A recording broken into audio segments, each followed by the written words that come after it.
Alrighty, guys, here we are.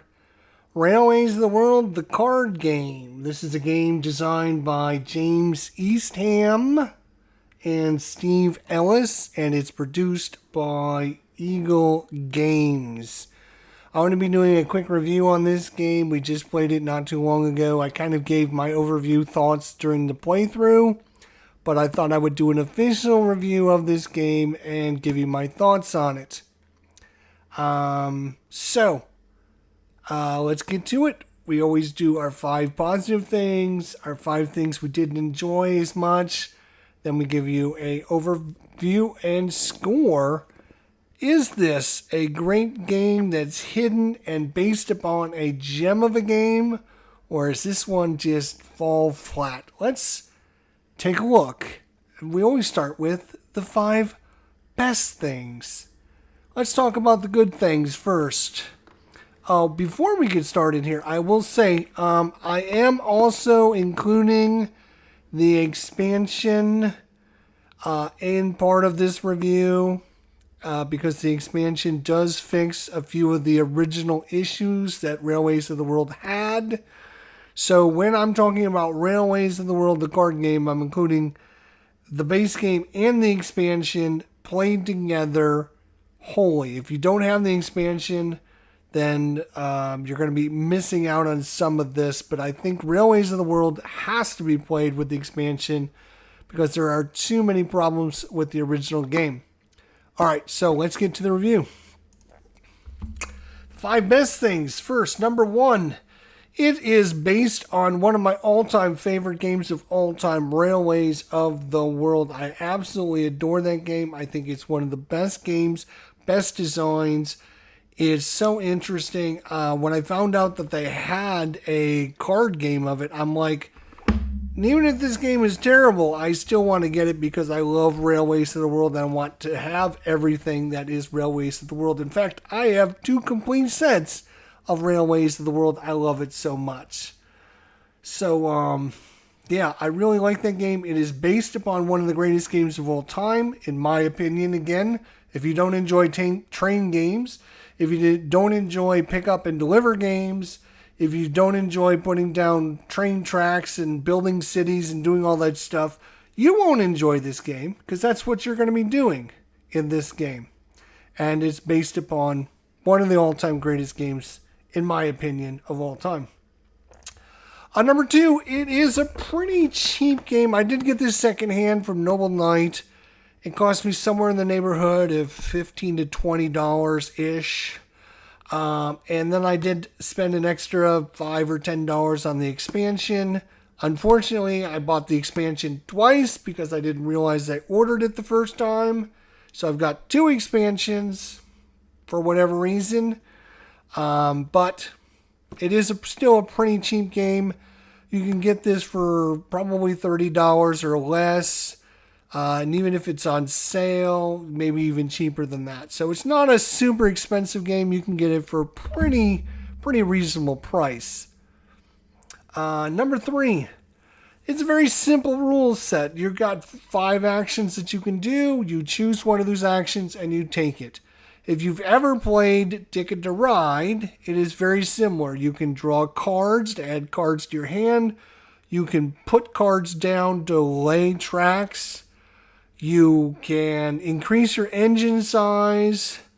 I'm trying to think of all the rules here. What are the other rules here? I will tell you what the other rules are because they do have a pretty good little cheat sheet here.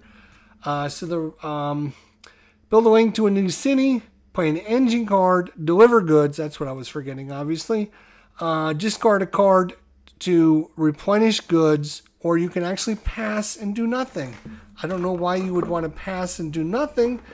That doesn't sound like a very fun game. Number 4. It tends to be on the shorter side. The rule booklet says 30 to 60 minutes. I tend to think it's probably going to be on the higher end of that. Probably on the 60 minutes or probably longer.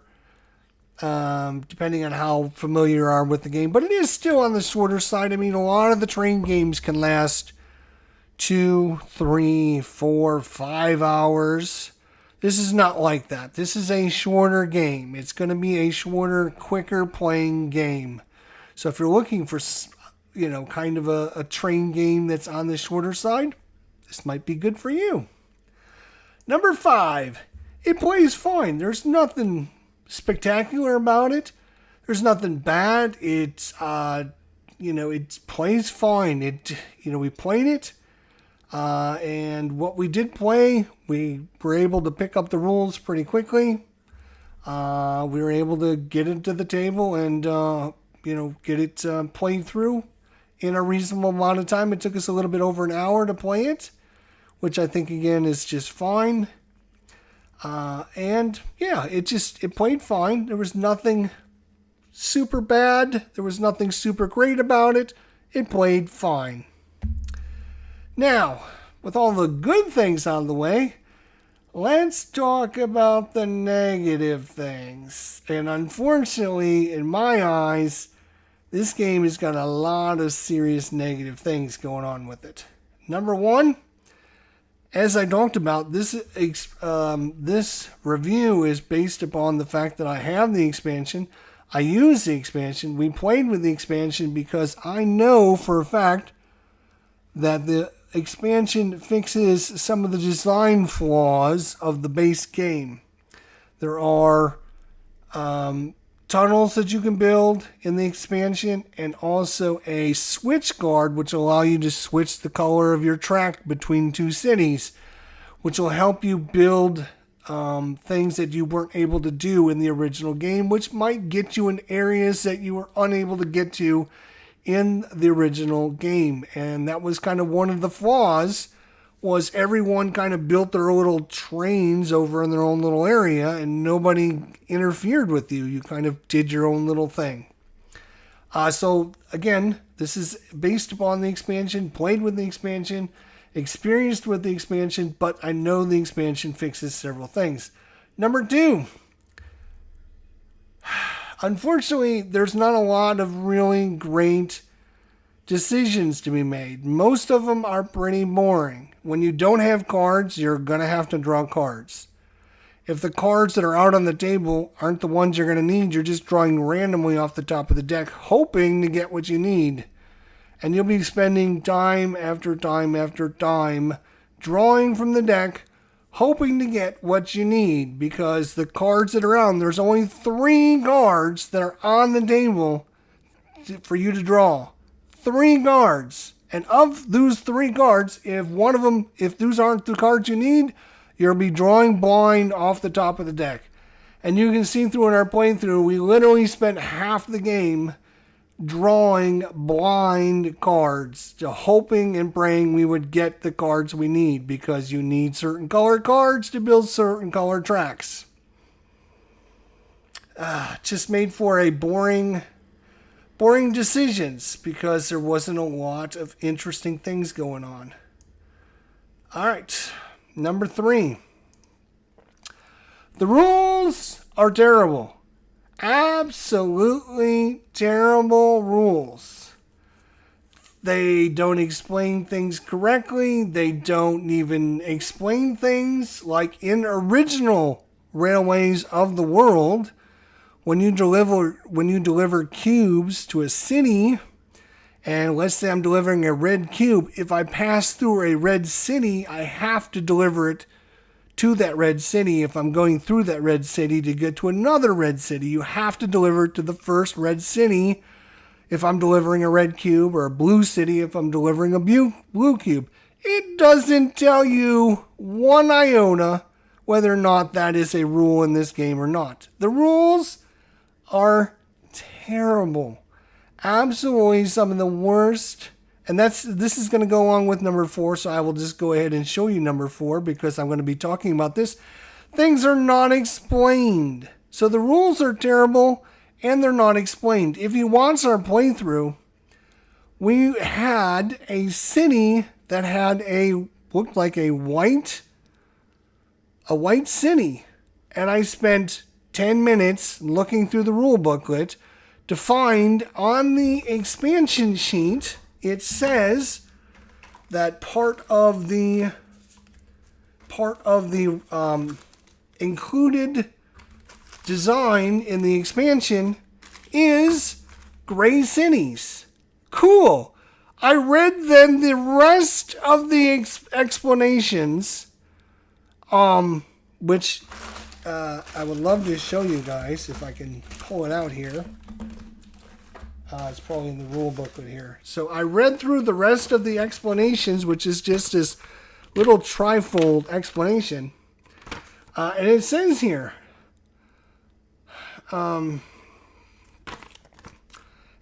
component lists. There's 10 tunnel cards. There's 5 switch cards. There's 5 gray city cards. There's 5 wild cards. There's 2 of each of the 1 value tracks. And there's 2 of the 2 value tracks for each of the different colors.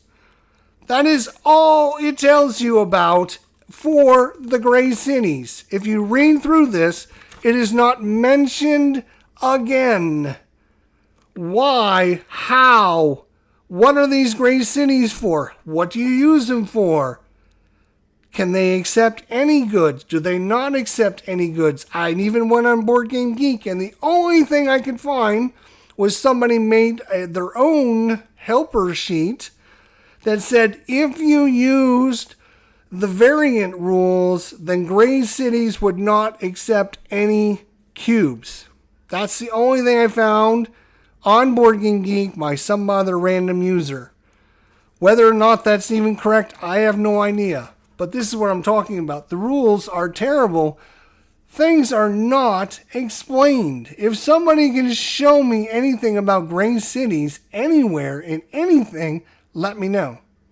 We had a big question about the white. Is white considered wild? Is it not considered wild? It lists white tracks. It tells you there's white tracks, but that's all it'll tell you.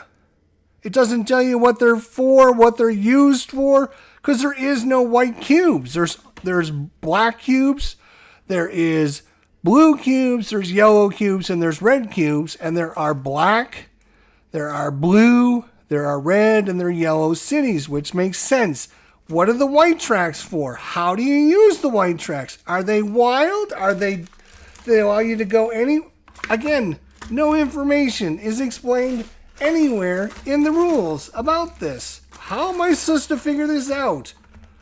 It is horrible, without a doubt. Absolutely one of the worst, if not the worst, that I've had to deal with in a long time.